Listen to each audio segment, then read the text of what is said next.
A long time ago, in the great Yoruba village, there lived a young woman named Abeni.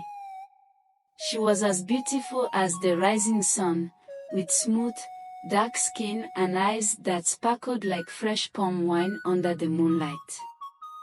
But despite her beauty, Abeni carried a terrible burden, an unbearable smell that followed her wherever she went.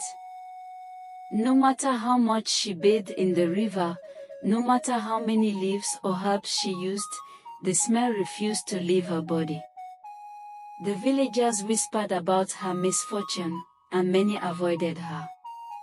Every morning, Abeni would carry her calabash of fresh peppers and vegetables to the village market, hoping to sell them. But the moment she arrived, the market women and young girls would begin to gossip. "Oh, Abeni is here," shouted Aya Sango, the palm oil seller. "I can smell her from my store," the cloth weaver added, covering her nose dramatically. Even the young men playing a game under the big Iroko tree laughed whenever she passed. "How can such a beautiful girl smell like spoiled egusi soup?" they mocked. But the cruelest of them all was Marimi, the village's most admired young woman. "Even the goats in Baba Ijare's farm smell better than you," she said, laughing with her friends. Abeni never replied. She simply walked past them, her heart heavy with sadness.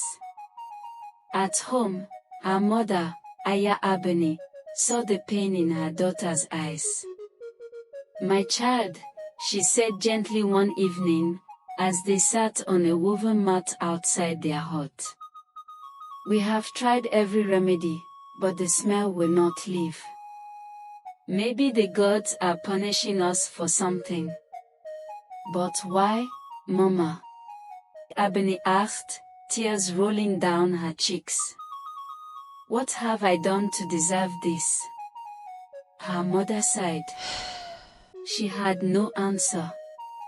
One day, the wealthiest young man in Ilu Oak, Adewale, decided it was time to take a wife.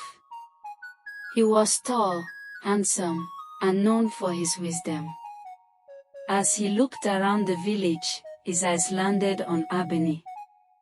If not for that terrible odor, he thought, she would be the most beautiful woman in the land.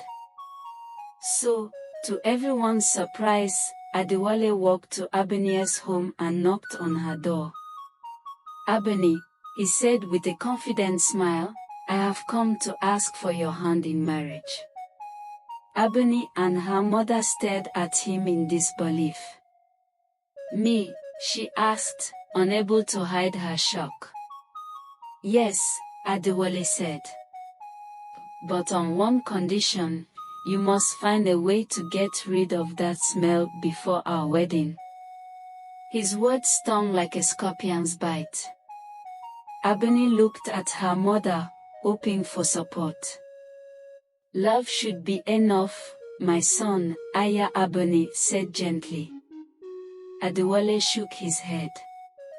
"Love is good, but I cannot marry a woman who smells like rotten bushmeat." With that, he turned and walked away, leaving Abeni in tears.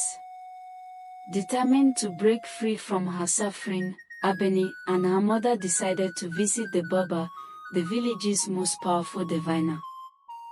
He lived deep in the forest, in a small hut surrounded by sacred trees.